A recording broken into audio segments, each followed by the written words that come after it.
There are some franchises and even individual titles that are so synonymous with the world of gaming that it's hard to even think about what the industry would ever look like without them. These IPs have been fundamental to the growth of the medium as a whole over the past few decades, and they've been responsible for drawing millions upon millions of fans to the hobby over the years. When people think about video games, they think of these games. And yes, as you might have already guessed from the title, the critically acclaimed Legend of Zelda series is one of these rare few franchises, and it has only grown larger and larger since it first came out all the way back in 1986. For reference, that makes The Legend of Zelda over 36 years old, and that's older than the average gamer is these days. And now with this video, we're gonna look at some fascinating facts about the series and dive deep into how these games have managed to stay relevant for so long. So without further ado, let's begin. Fact 1. The Legend of Zelda was inspired by its creator's own childhood. Shigeru Miyamoto, the brilliant creative behind many of Nintendo's most famous franchises, has said on record that the premise for The Legend of Zelda didn't just come to him out of thin air. It was actually heavily inspired by his own childhood. As a child, his home was surrounded by a great natural environment. He would spend his days exploring all sorts of hidden secrets among the forests and caves in this vicinity. He recalls how his heart would race whenever he discovered something new and exciting, and how these adventures came to be a memorable part of his youth. So, when coming up with the concept for the first game in the Legend of Zelda series, he drew upon his own experiences and attempted to translate them into what eventually became the first entry in the franchise. And the rest is history. And it's interesting how accurately that first game captured the feeling of being lost in a wide open world. Not knowing where to go or what to do, but knowing that there was a potential mystery or secret hidden behind every nook and cranny. And learning that the creator himself had made that experience on his own adventurous childhood, well, that puts the whole thing into much greater perspective. Fact 2. Princess Zelda is not even in every game.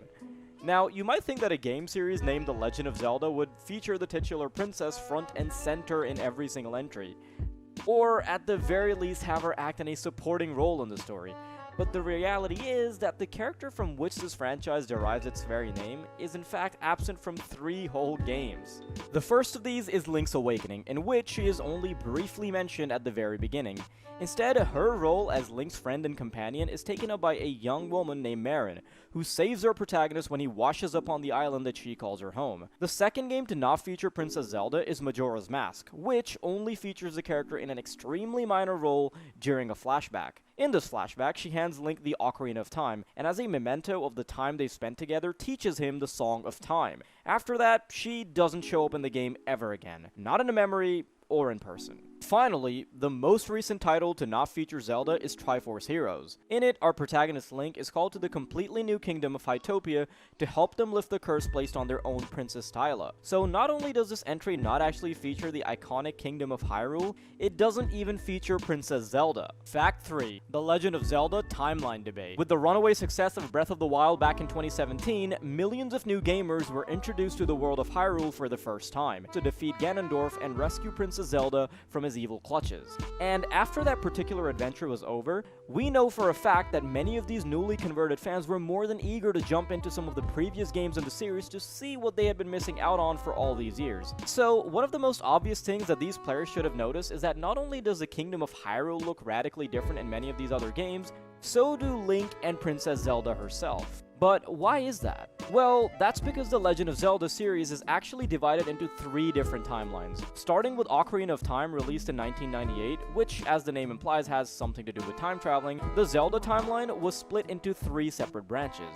The first of these is the Fallen Hero timeline, in which Ganondorf defeats the Hero of Time and collects all the pieces of the Triforce and completes it before Zelda and the 7 Sages banish him to the Dark World. The second timeline is called the Child timeline, in which Link actually manages to defeat Ganondorf and returns back to his original time. From here, he warns the royal family about Ganon, thus preventing his rise to power. And the last path is the Adult timeline, in which Link disappears from the world after being sent back in time at the end of Ocarina of Time and defeating Ganon, who is still sealed away in the corrupted Sacred Realm, but only with the Triforce of Power. The Triforce of Wisdom remains with Princess Zelda.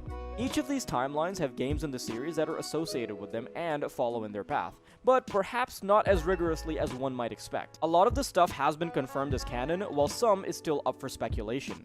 But with the two most recent games in the series, Breath of the Wild and Tears of the Kingdom, things are a little bit different. These two entries take place in an era well after the events of any of the other games, and they can likely fit into any of the three main timelines. The goal was to not let the players worry about where these games fall canonically, and just to enjoy the experience for what it was. Some could say that this renders all of the other timelines completely moot, but we all know that diehard fans will find some way to connect all of them together. Fact 4. Link's iconic look is actually influenced by another classic character. If I was to challenge you to close your eyes and come up with a character that most closely resembles everyone's favorite silent protagonist Link, what do you think is the first thing that will pop into your mind? Perhaps someone else that uses a sword, has a green hat and tunic, and maybe even a pair of pointy ears? Think long and hard, because the answer is actually more obvious than you think.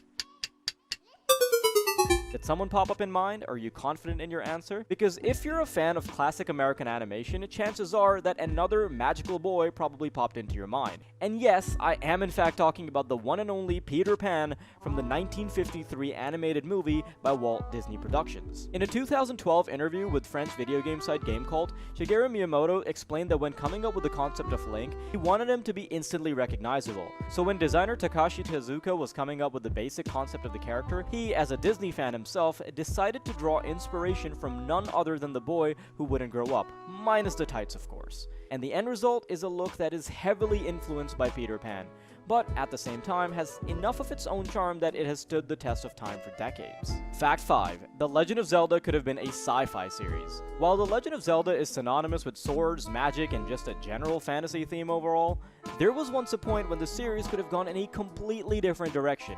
Think more technological rather than fantastical, if you will. And as longtime fans of the series will already know, time traveling and time-altering mechanics in some form or another have been a recurring part of the series for a long time now, and there's actually a very good reason for that. In the exact same interview with GameCult we mentioned earlier, Shigeru Miyamoto states that he originally wanted The Legend of Zelda to be a science fiction series instead. And the time-traveling mechanics we've seen from the games were actually supposed to be an integral part of the original vision.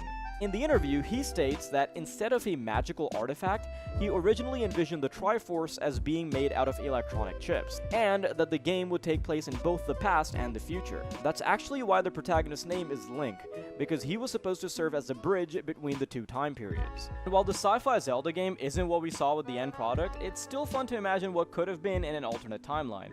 And if nothing else, Miyamoto has been adding dashes of sci-fi flavored mechanics into the games more and more with each passing installment, so maybe his original vision may eventually come to life in the end after all.